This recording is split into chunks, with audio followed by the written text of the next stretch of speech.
चल भैया रे जिंदगी के नैया धारे धार। चल भैया रे जिंदगी के नैया धारे धार। एक नदी जाहे दुई किनार ठिकाना ये पार न वो पार। चल भैया रे जिंदगी के नैया धारे धार। चल भैया रे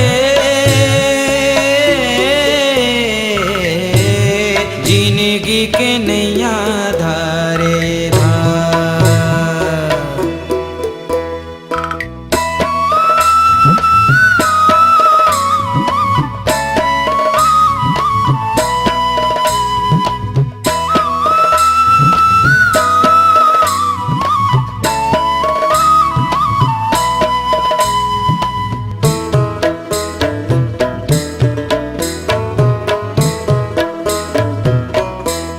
सोना कस धरती आकाश लागे चांदी के। मन के भरम सब बुलबुला पानी के।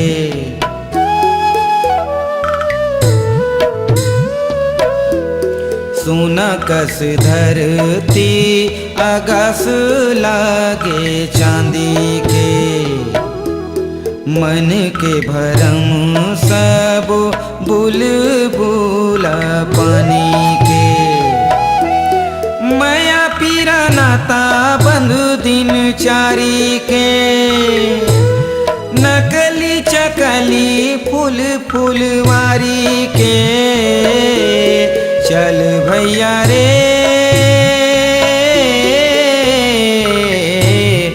असली मजा है खारे खार। चल भैया रे जिंदगी के नैया धारे धार। चल भैया रे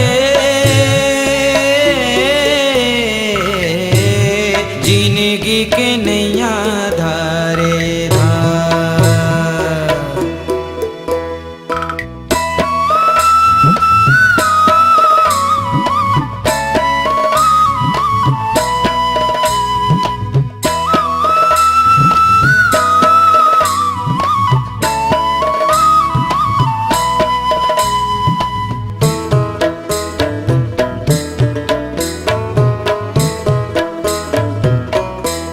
खड़ खड़ रुखवा खड़ छिन के।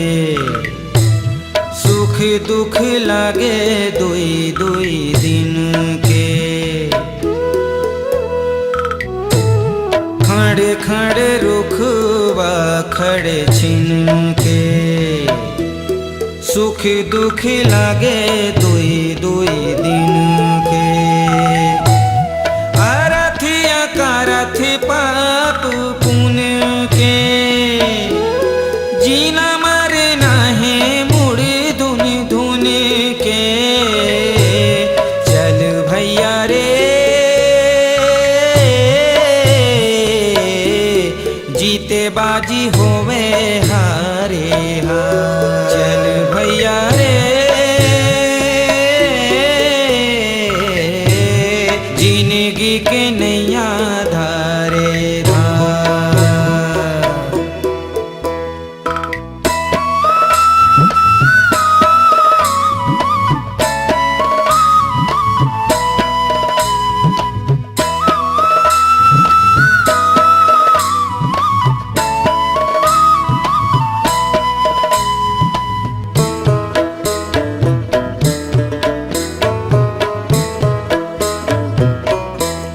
कुछु कर कुछु यहाँ नहीं पाना है।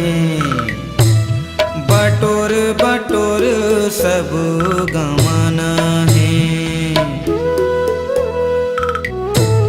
कुछु कर कुछु यहाँ नहीं पाना है।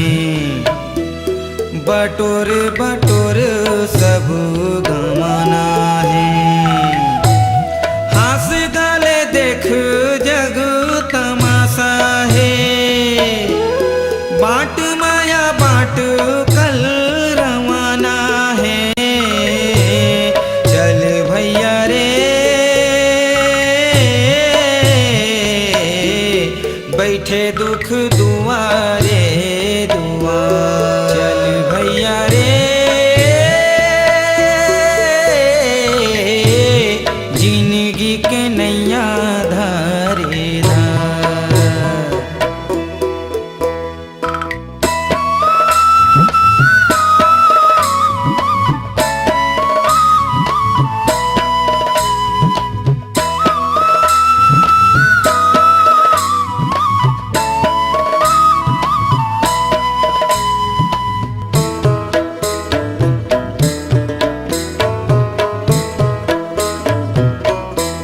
जिंदगी माँ मजा है अनजाने माँ। पीरा के पहाड़ है जग जाने माँ।